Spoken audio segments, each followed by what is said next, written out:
എന്നുള്ളതായ നാമത്തെയാണ് ഭക്തന്മാരായ ഓരോരുത്തരും അവരവരുടെ ആലയത്തിനകത്ത് നിന്ന് ഉച്ചരിക്കുന്നത്.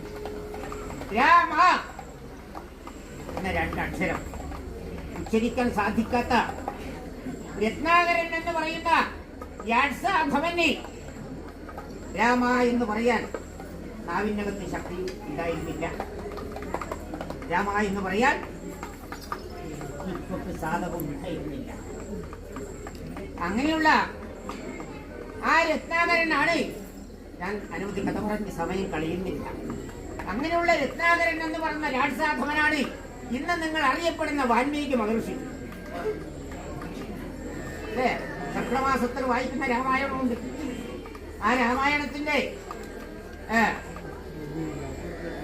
വഴികാട്ടി വാൽമീകിയാണ്, വാൽമീകി മഹർഷി. വാൽമീകം എന്ന് പറയുന്നത് ഉച്ചിനെയാണ് വാൽമീകം എന്ന് പറയുന്നത്. ആ വാൽമീകത്തിന് നിന്ന് ഉത്ഭവിച്ചത് കൊണ്ടാണ് മഹർഷിയായത്. ആ വാൽമീകി മഹർഷിയാണ് രാമായണം എഴുതിയത്. ഇവിടെ രാമനാമത്തിന്റെ മാഹാത്മ്യം അത്ര വലുതാണ്. രാമ എന്ന രണ്ടക്ഷരം ഉച്ചരിക്കാൻ സാധിക്കാത്ത രത്നാകരൻ എന്ന് പറയുന്ന രാജസാധവൻ. അപ്പോഴ് കേട്ടോ വൈരങ്ങളെ, സന്ധ്യയാവുന്ന സമയത്ത് മക്കളെ കൊണ്ട് രാമരാമൻ ചൊല്ലിക്കണം. രാമ എന്ന രണ്ടക്ഷരം ഒരു വീട്ടിൽ നിന്ന് സന്ധ്യയ്ക്ക് ഉച്ചരിക്കാൻ സാധിച്ചാൽ അന്ന് ചെയ്ത പാപത്തിന് അതൊരു പരിഹാരമായിട്ട് വരും. നാരായണ എന്ന് വിളിച്ചാലോ, ഉഷസ്സിൽ നാരായണ എന്ന് വിളിക്കണം. നാരായണ എന്ന് സദാ വിളിച്ചത് കൊണ്ടാണ് അജാമിളന് നിഷ്പ്രയാസം മോക്ഷം കിട്ടാനിട വന്നത്. ഒന്നും വരുന്നില്ല. നാരായണ എന്ന് സദാ വിളിച്ചുകൊണ്ടിരിക്കുന്നു. കുഞ്ഞിന്റെ പേരാണ് നാരായണ, അല്ലേ? ചെറിയ കുഞ്ഞ്. ആ കുഞ്ഞിനെയാണ് എപ്പോഴും വിളിച്ചത്.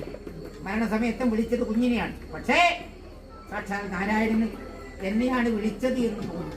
അതുകൊണ്ട് അജാമിളനി മോക്ഷം കിട്ടും. അധ്യാനത്തിൽ ഗോവിന്ദ എന്ന് പറയും, അല്ലേ? ഗോവിന്ദ എന്ന് വിളിച്ചാൽ എന്ത് കിട്ടും? ദേവാദികൾക്ക് വരുന്ന, അല്ലേ, അഗ്നിമഴ പെയ്യുന്നതിനെ തീർക്കാൻ വേണ്ടി, അല്ലേ, ദേവാദികൾ ഭഗവാനെ സ്തുതിച്ചു. ഭഗവാൻ ഗോവർദ്ധന പർവ്വതത്തെ ഒരു ചെറിയ വിരൽ കൊണ്ട് ഉടയാക്കി പിടിക്കാൻ സാധിച്ചു. അതുകൊണ്ട് ഗോവർദ്ധന പർവ്വതം അതിന് സാമ്യമാണ്. നിങ്ങൾ കെട്ടിത്തീർത്തതായ ഈ പന്തന് ഗോവർദ്ധന പർവ്വതത്തിന് സാമ്യമാണ്. അന്ന് ദേവാദികൾ ഉച്ചരിച്ചതായ മൊഴിയാണ് ഗോവിന്ദ ഗോവിന്ദ. ഇവിടെ ഓരോ നാമത്തിന് അതിൻ്റെതായ മഹത്വമുണ്ട്, അതിൻ്റെതായ മാഹാത്മ്യമുണ്ട്, അതിൻ്റെതായ ശക്തി.